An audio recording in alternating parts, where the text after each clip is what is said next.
welcome back to my channel. I just wanted to make a video and kind of make like an introduction to a series I would like to start. So I will be turning 30 in January 22nd, 2019. So it's give or take about 6 months until I will be turning 30. And I thought it'd be cool to do a video and a series labeled This Is 30. And I would like to make 30 videos talking about what I've learned and some life lessons that I've picked up since the 30 years of being around. I don't have all the videos like in my head yet, but I figured, you know, there's about 6 months and there's plenty of times to think of things. And I found myself a lot lately in the last year or two really discovering things and being like, oh, you know, and really like coming to conclusions, I guess you could call them. So the first thing that I wanted to talk about and kind of kick off this series with is, as you could probably tell from the title, is that love always wins. So I feel like coming into my 30s, I definitely have learned that like love always wins. And you know, Martin Luther King was a great like inspiration to this way of life and this thought process. And a lot of times I find myself really like gravitating to a lot of his quotes that where he talks about these things like this. You know, one of his most famous quotes, which I'm gonna butcher, but it talks about it's along the lines of like love, there's no way to kill the darkness and the hate but with love. And I feel like that in my life I've thought that I was loving or being loved or all that stuff, and I always thought it was like a pull and a give and a take, and I give you love so you give me love. And I feel like about 3 or 4 years ago I realized that that's not love. And again, all of these things could be interpreted in life, can be so interpreted in so many different aspects and ways and thought processes, but this is what I've come to terms with. So I'm not trying to say that this is the way of life and this is black and white. Like, life is so gray. And this is just how I have interpret this and how I perceive this, okay? So about 3 or 4 years ago, I realized that that's not love. Love is like just loving to love, like not expecting a return, not having an expectation, not saying, well, I did for you, so you do for me.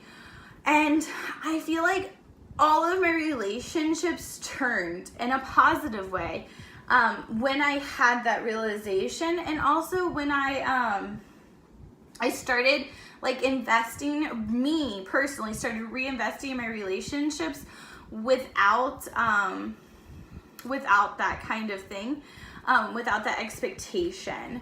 So that's definitely been a big eye-opener to me, is that, like, you know, love always wins. And 9 out of 10 times when you choose love over hate or judgment or criticism or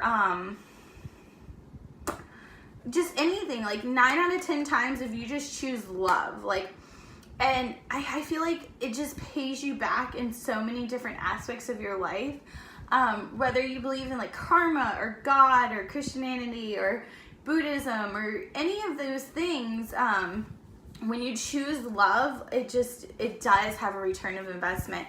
And I feel like choosing love in many aspects. So I work in the service industry, so I even notice when I choose with my customers just to have love for them, and just maybe to listen, and maybe just to be a sounding board, and just, you know, maybe ask them a question like, so what do you need from me? And I've noticed that that's even had such an easier payout, because sometimes people don't even realize that they're putting their hardships onto you. So sometimes when you just say, what do you need from me? It makes them realize that, oh, well, what do I need from this person? Like, what am I expecting of them or not expecting of them? How am I treating them?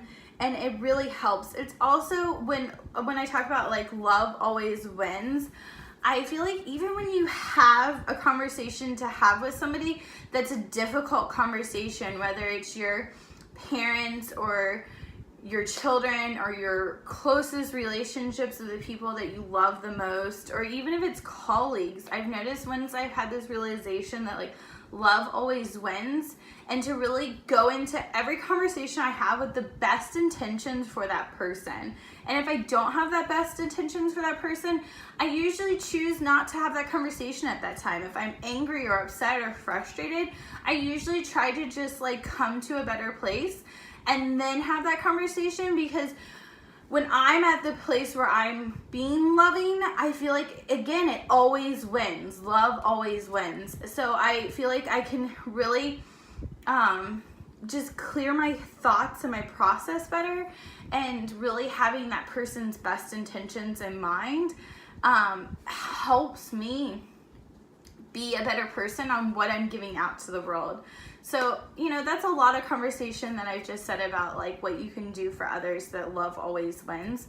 But the other thing is that I've noticed as I approach 30 and love always wins, I also have noticed with self-love. So it's so easy to criticize ourselves, and it's so easy to say, oh, we're not this and we're not that. And I remember telling a friend a while back, I remember I said, I wish you saw yourself through my eyes, because I feel like if everybody saw themselves how everyone else sees you, you would probably appreciate more things about yourself. So again, love always wins. If you were to look in the mirror and say, you know, wow, my hair looks great today, or I really like that lipstick color, that necklace is really pretty, or you know, so many things about all of us that we can be thankful for, and just take that moment to appreciate the good before we criticize the bad.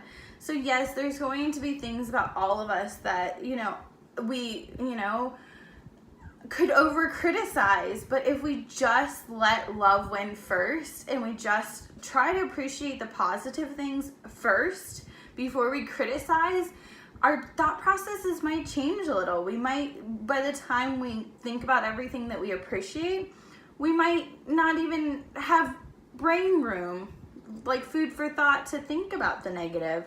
And I think that if we were to focus on love always winning, and just to focus on your internal positivities, it does always win, and you create a better confidence and way you put yourself out there and the way you present yourself to the world.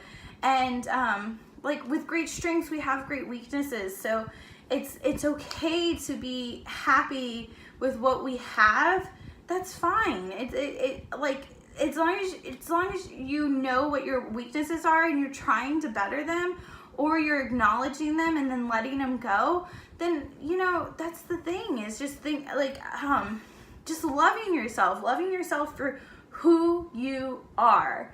And yeah, so I know that was rambly and jumbly and blah, blah, blah, but I just kind of thought that this would be fun to do that, even just to self-reflect on myself and where I've come as a person in the last 30 years. And, you know, who knows if YouTube will be around in another 30 years. I also saw a couple YouTubers like Jenna Marbles. I don't remember exactly who else did it, but I've seen other ones do these like 30 videos, and I feel like 30 is such a monument age.